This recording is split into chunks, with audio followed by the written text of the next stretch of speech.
If you're watching this video, you probably have some desire to get into IT. Maybe it's cybersecurity, maybe it's cloud services, maybe it's software development. But what can you actually expect in your first IT job? Well, I made this video so that I could share with you my experience, and it might give you a better idea of what you would actually be doing at a job. How do you know if you're going to like this job? How do you know if you're cut out for it? Well, the first job that I got, I literally had just my A+. I had no education, no other experience, no professional background in IT, but I went on YouTube and I watched a bunch of videos, kind of like this one, that gave me a roadmap of steps that I could take to get my first IT job.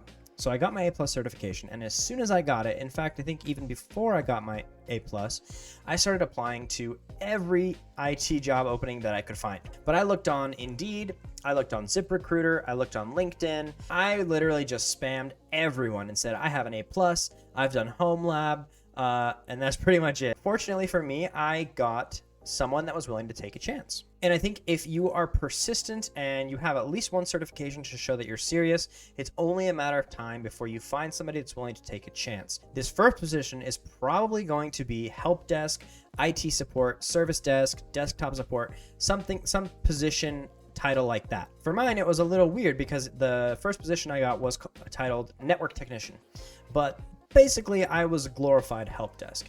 Now, something I didn't understand when I was first getting into all this was that there are different types of help desk jobs, in the sense of you could be doing corporate IT support or in-house, and that's where you work for a specific company. Let's say you work for company McDonald's. Let's say you work for McDonald's and you do IT support for McDonald's. So all of the McDonald's administrators and all the computers that they have and all of their switches and all that stuff, you support them. So that was my first job. It was corporate in-house IT support. I worked for a logistics company in Compton, and basically anything that was related to technology was part of my job. So I had one direct supervisor who was a network administrator, and then there was me, and I was basically his goon. From everything from desktop support, which is like, you know, somebody sitting in their cubicle on their computer and Microsoft Word won't save a file,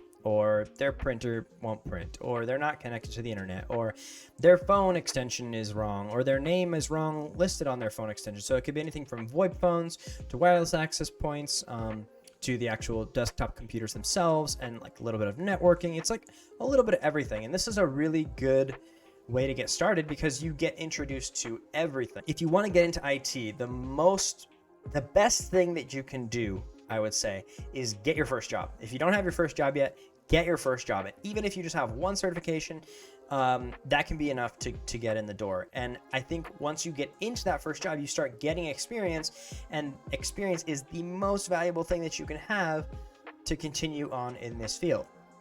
So get your first job. A lot of times there was downtime at that job. Like in-house IT support can be a lot lower pressure than the second type of job where you might have, which is an MSP.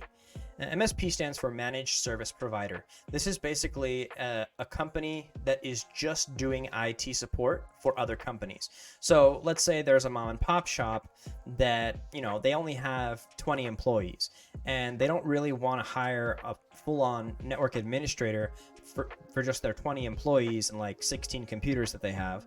So they hire a managed service provider to provide them IT support, and they can do that for less than it would cost them to actually hire on a full network administrator.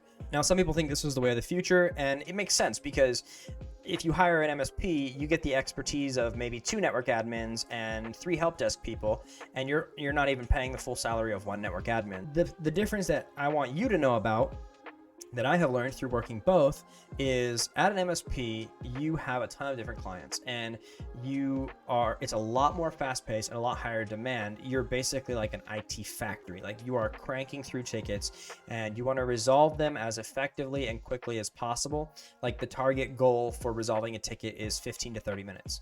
At the in-house job, it was like we would get a ticket and sometimes we wouldn't even touch it for a day or two. And MSP is a lot faster paced. And I think the expectations are quite a bit higher and they work you quite a bit harder.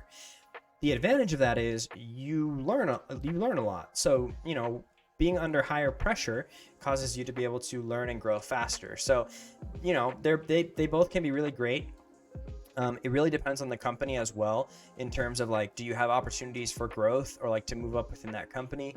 Are you going to get exposed to new technologies? Are they going to, take chances on you with handling different systems and trying out different things? With in-house IT support, you might only have this limited range of technologies that company is using, right? And you're only going to get exposed to those. Whereas if you're at an MSP, there's a bunch of different companies. There could be 20, 30, 1,000 different companies that you're supporting, and they're all going to have a different setup. They're all going to have different technologies that they're using.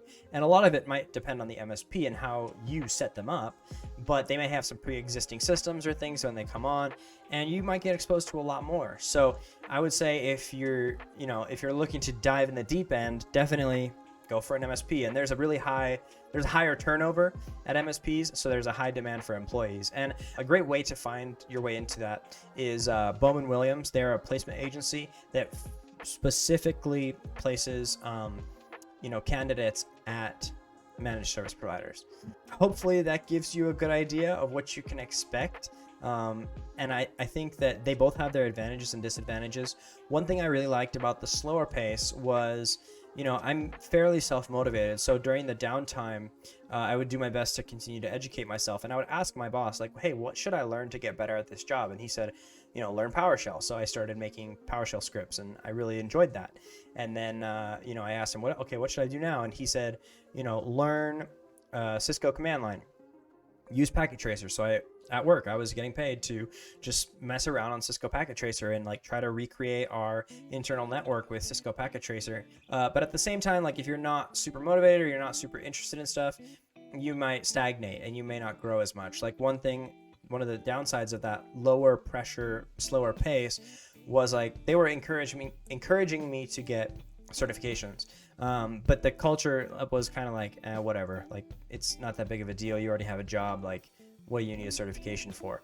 Whereas at the MSP, it was like, hey, get this certification. You need to have this within the first year and we'll pay for it. That hopefully gives you a picture of like corporate in-house IT support versus an MSP, right? And what to expect from your first job. From your first job, you start to find out what you're interested in.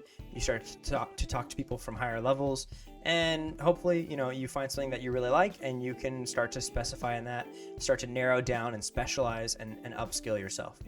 One last thing I want to say is a key skill for that level 1 position is knowing when to escalate. And this is something that I think that I grew in, but I still have room to improve.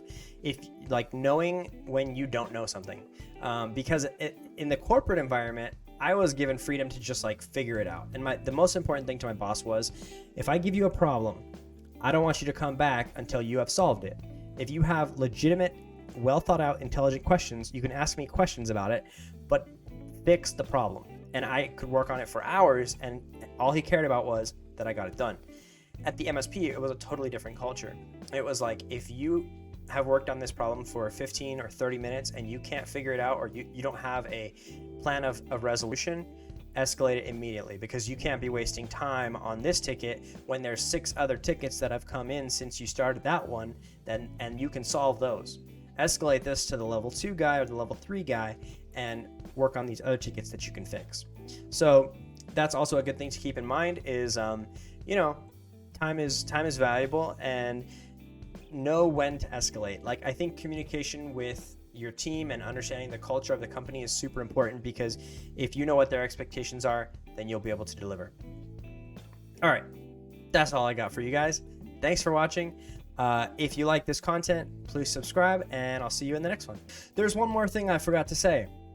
There are so many other options other than Helpdesk. Like, I got another job called data center technician, let's say. I mean, they didn't give me that title. I gave myself that title. But all I do literally all day is walk around inside of a data center and switch out hardware parts on servers. It's like RAM, CPU, and drives over and over and over again. It's just me. It's just me in there. So it's not client facing. It's like zero pressure. Obviously, I need to work quickly and efficiently, but there's zero pressure in terms of like impressing someone or meeting an SLA, a service level agreement. So, that's another option. And I'm sure there are so many other options, things that you could go into. just look around and don't give up if you have your first job and it sucks, or you hate it, or it's difficult, or it's not what you expected. Just keep going and keep looking for something, and you'll find something that fits. Okay, that's all for real now. Thanks for watching. See you guys in the next one. Bye.